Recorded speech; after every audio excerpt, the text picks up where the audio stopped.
Hello అండి, welcome back to my channel. ఈరోజు నేను కొత్త రెసిపీతో వచ్చానండి. నేను పచ్చిమిరపకాయల పచ్చడి ఎలా చేయాలో చూపిస్తాను.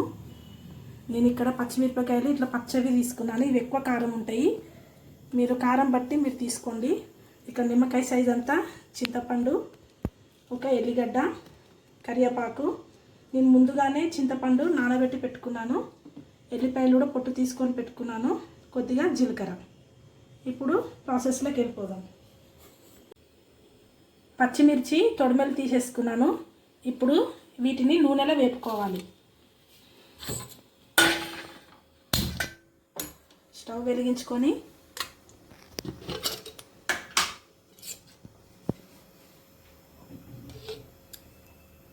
కొద్దిగా ఆయిల్ వేసుకోవాలి.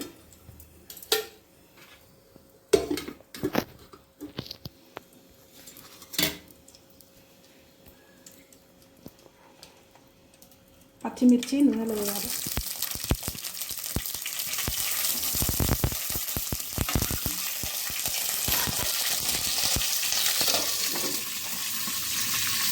దూరగా వేసుకోవాలి పచ్చిమిర్చి. ఇప్పుడు మూత తీసుకొని చూసుకుందాం. చూడండి, పచ్చిమిర్చి అంతా వేగిపోయాయి. ఇప్పుడు ఇవి ఒక ప్లేట్లో తీసేసుకుందాం.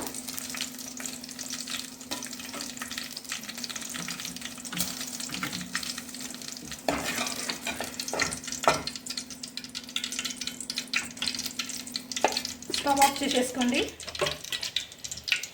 ఇవి ఒక ప్లేట్లో తీసేసుకున్నాం.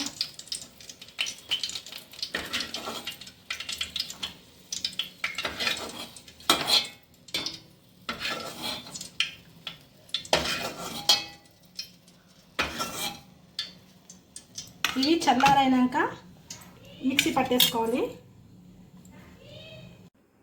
మిక్సీ జారు తీసుకొని పచ్చిమిర్చి,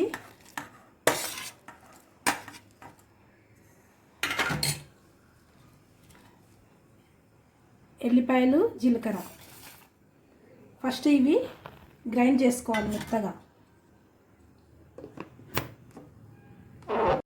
పచ్చిమిర్చి, ఎల్లిపాయలు, జీలకర్ర వేసుకున్నాం కదా, ఇందులో పచ్చడికి సరిపడా ఉప్పు వేసుకోవాలి.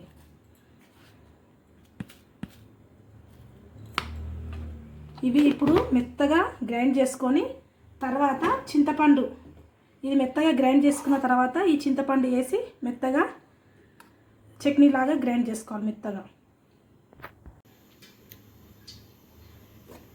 చూడండి, పేస్ట్గా మెత్తగా రుబ్బుకున్నాం కదా, దీన్ని ఇప్పుడు ఈ చట్నీని పోపు పెట్టుకోవాలి. ఇప్పుడు నేను ఇక్కడ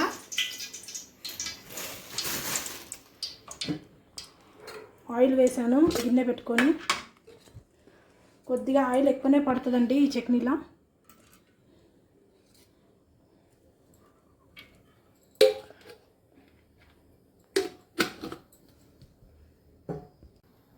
ఆయిల్ వేడైపోయింది.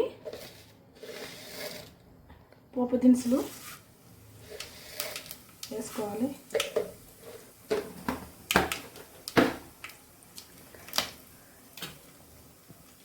ఎల్లిపాయలు, ఎండుమిర్చి,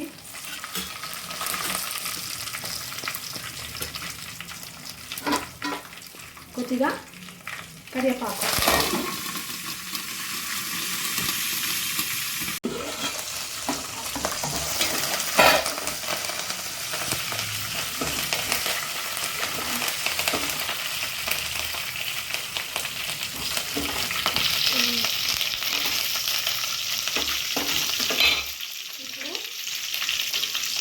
పోపు దూరగా వేగింది కదా, కొద్దిగా పసుపు వేసుకోవాలి.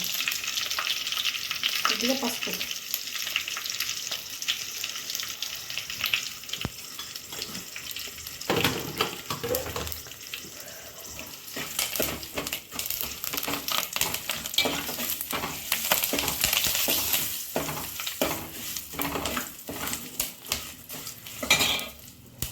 ఇప్పుడు ఇందులో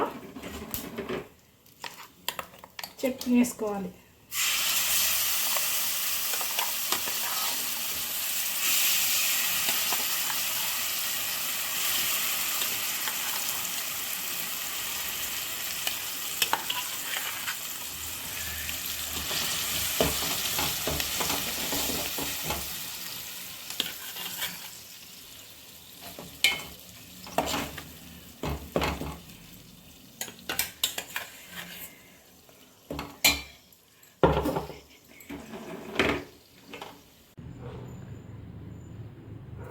చూడండి రెడీ అయిపోయింది పచ్చిమిరపకాయల పచ్చడి. వేడివేడి అన్నంలో ఈ పచ్చడి వేసుకొని తింటే ఎంతో టేస్టీగా ఉంటుందండి. మరిన్ని వీడియోస్ కోసం మా ఛానల్ మాత్రం లైక్ చేయండి, షేర్ చేయండి, సబ్స్క్రైబ్ చేయండి. మా ఛానల్కి ఒక లైక్ అయితే కొట్టండి. Bye friends.